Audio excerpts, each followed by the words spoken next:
Hi guys, welcome back to my channel. So आज की video किस बारे में आपने टाइटल में पढ़ ही लिया होगा। तो आज की वीडियो में we are gonna talk about self evaluation before exams. Exams आने में अराउंड 40 डेज रह गए हैं, तो हमें क्या करना है इस टाइम पे, हमें अपने आप को सेल्फ इवैल्यूएट करना है कि हम अभी इस टाइम पे कहाँ स्टैंड करते हैं और हमें कितनी प्रिपरेशन की और ज़रूरत है। क्योंकि जो भी इंप्रूवमेंट्स है ना वो हम अभी कर सकते हैं अपने एग्जाम से पहले पहले तक, ताकि हमारे जो एग्जाम्स है उसमें हम अपना बेस्ट रिजल्ट दे पाएँ।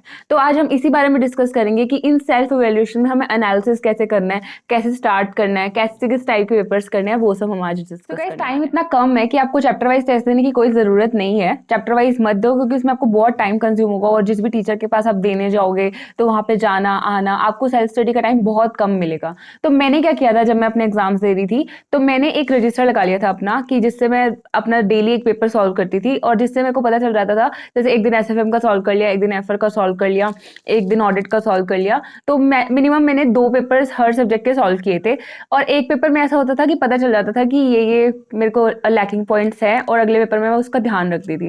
ठीक है, तो इससे आपको बेनिफिट क्या मिलता है? बेनिफिट होता है आपको पता चल जाता है कि आप कहाँ पे लैक कर रहे हो। ठीक है, टाइम मैनेजमेंट का पता चल जाता है। अब जब हम एग्जाम में बैठते हैं ना तो हम लोग एकदम से पैनिक कर जाते हैं, अरे यार इतना बड़ा पेपर आ गया, क्या करूं मैं, मतलब इतने बड़े पेपर को सॉल्व कैसे करूं मैं 3 घंटे में। तो जो टाइम मैनेजमेंट है ना वो फैक्टर आपको सिर्फ ये मॉक टेस्ट सिखा सकते हैं। ठीक है, कि आपको वो जो 3 घंटे हैं उसको कैसे यूटिलाइज करना है। मतलब मेरा ऐसा रहता था पैटर्न कि आधे घंटे में एक क्वेश्चन सॉल्व करना है, तो आधे घंटे में कुछ जितना हो गया उतना करके अगले क्वेश्चन पे चले जाओ। उसके बाद लास्ट में जो टाइम बचा ना उसको वापस फिर फर्स्ट क्वेश्चन पे आके जो भी क्वेश्चन मेरा मिस आउट हुआ है तो उसको देखना, ताकि जो मेरे नेक्स्ट क्वेश्चन है ना जिसमें मैं मार्क्स गेन कर सकती हूँ वो मिस आउट ना हो जाए। ठीक है, तो ये सब चीजें ना हमको मॉक टेस्ट देके ही पता चलती है। उसके बाद आपको पता चलता है कि आपकी राइटिंग प्रैक्टिस कैसे इंप्रूव होगी। अब मान लो ऑडिट का पेपर है, लॉ का पेपर है, जितने बच्चों से आप बात करोगे ना जिनका जो इनमें फेल होते हैं, तो सबसे बड़ा लैकिंग पॉइंट उनका क्या होता है? प्रेजेंटेशन। जो वो लिखते हैं ना उसके प्रेजेंटेशन में थोड़ी कमी होती है, जिसकी वजह से उनको मार्क्स नहीं मिल पाते हैं ऑडिट में या फिर लॉ में। तो उसके लिए ना हमें राइटिंग प्रैक्टिस करना बहुत जरूरी होता है। तो ये चीज भी हमें प्रैक्टिस मॉक टेस्ट पेपर से पता चल जाती है। गाइस, अब आप मॉक टेस्ट जितने मर्जी दे दो, चाहे वो 20 दे दो चाहे 30 दे दो, उससे कोई फर्क नहीं पड़ेगा जब तक आप ये चीज नहीं सीखोगे कि उससे मेरे को एनालिसिस कैसे करना है और उससे मेरे को फायदा क्या उठाना है।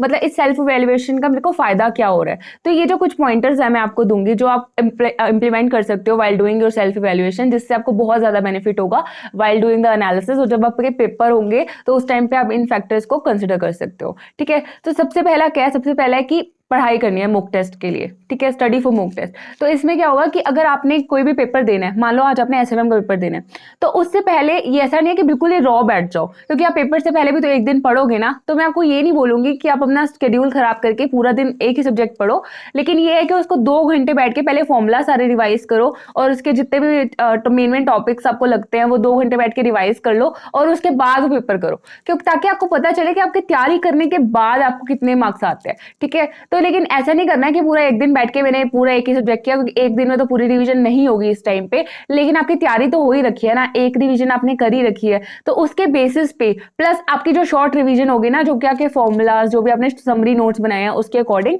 वो करके फटाफट अपना पेपर सॉल्व करना है। ठीक है, तो ये गलती मत करना। दूसरा पॉइंट क्या है? दूसरा है एनालिसिस। अब एनालिसिस दे दिया, ठीक है, पूरा का पूरा पेपर आपके पास है, ये अपना पूरा पेपर सॉल्व कर लिया। अब क्या करना है? नेक्स्ट स्टेप क्या है? पेपर दे दिया, उसको चेक कर लिया, दैट इज नॉट इट। मतलब इतना नहीं करना है, उससे आगे भी हमको एक स्टेप अहेड चलना है।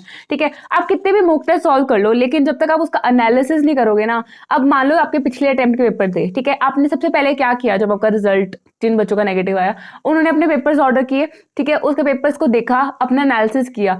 आपको पता है आपको 50% से 60% मिस्टेक्स ना आपकी वहीं पता चल जाएंगी कि आपकी गलती कहाँ हुई थी पेपर में लास्ट टाइम, और आपको इस टाइम पे वो गलतियां नहीं दोहरानी है।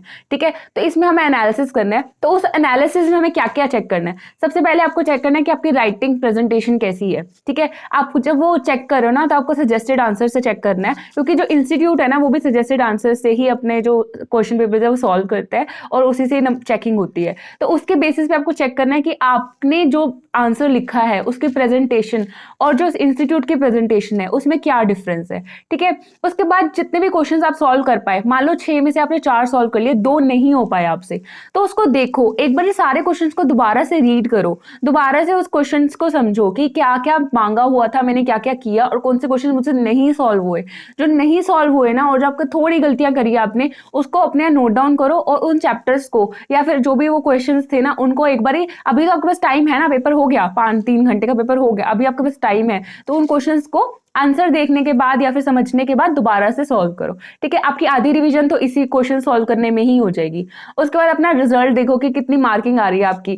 जैसे टारगेट रखो कि मुझे पेपर में 50+ लेने ही लेने हैं, तभी मैं नेक्स्ट पे पहुंचूंगी। ठीक है, तो नेक्स्ट रिवीजन के लिए, नेक्स्ट रिवीजन से पहले आपको हर सब्जेक्ट में अपने मॉक टेस्ट पेपर में 50+ आने ही चाहिए। ठीक है, लेकिन ये मार्किंग जो है ना, वो ऐसे नहीं करनी है कि ठीक है ये मेरा ठीक होगा या फिर ये मैं कर लूंगी ठीक। जितना एग्जैक्ट है ना, मतलब सच में जितना आ रहे हैं ना नंबर, उतने ही देने हैं। ठीक है, ज्यादा कम मत करना, क्योंकि देखो अपने आप से सच बोलना है हमको। मेरे को जानना है कि मैं इस टाइम पे कहाँ पे स्टैंड करती हूँ, तो उस अकॉर्डिंग मुझे अपने मार्किंग देनी है अपने आप को। ठीक है, अब क्वेश्चंस देखो कौन कौन से चैप्टर्स के आए हुए थे। अब पास पेपर है ना, तो आपको देखने की कौन कौन से चैप्टर के क्वेश्चन उसमें दिए हुए थे और कौन कौन से चैप्टर के क्वेश्चन आपको बड़े इजीली सॉल्व हो गए, मेरे को टाइम नहीं लगा, और कौन कौन से चैप्टर के क्वेश्चन में मुझे बहुत ज्यादा टाइम लग रहा है। मतलब मान लो आपने कोई एसएफएम का चैप्टर उठाया, मुझे फॉरेक्स के चैप्टर में तो बहुत ही ज्यादा टाइम लग रहा है, तो वो फॉरेक्स का चैप्टर आपको पता चल गया ना आपका वीक पॉइंट है, तो आप उस चैप्टर को अपना टाइम लिमिट इंक्रीज करने के लिए उसको प्रैक्टिस करो उस चैप्टर को।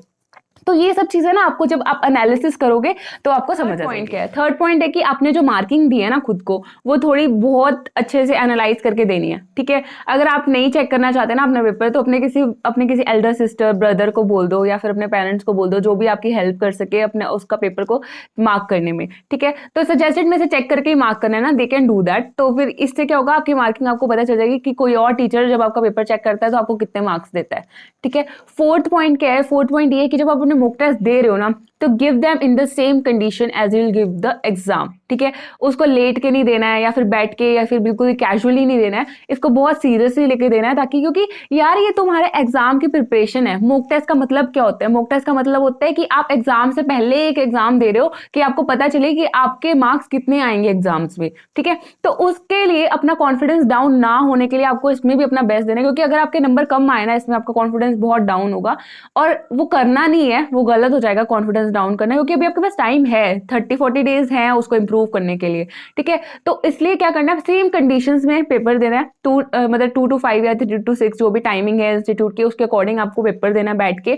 और उसके बाद अपना जो भी एग्जाम में जितना भी आपको टाइम लगता है, रीडिंग के लिए 15 मिनट जो भी है, सारा कुछ एक बार देख के अपने एग्जाम्स को उन्हीं कंडीशंस में देना जिस कंडीशन में आपके एग्जाम होल होते हैं। आपकी हेल्प के लिए एक फोल्डर बनाया है जिसमें मैंने 5 क्वेश्चन पेपर्स और 5 सजेस्टेड आंसर सेव किए हैं।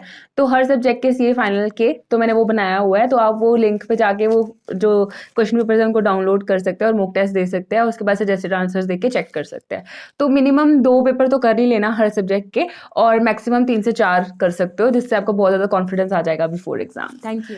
So that is all for this video. अगर आपको वीडियो पसंद आई तो प्लीज़ लाइक करना and share with your friends, ताकि वो भी इन बातों का ध्यान रखें अपने एग्जाम से पहले। And please subscribe to my channel. Thank you.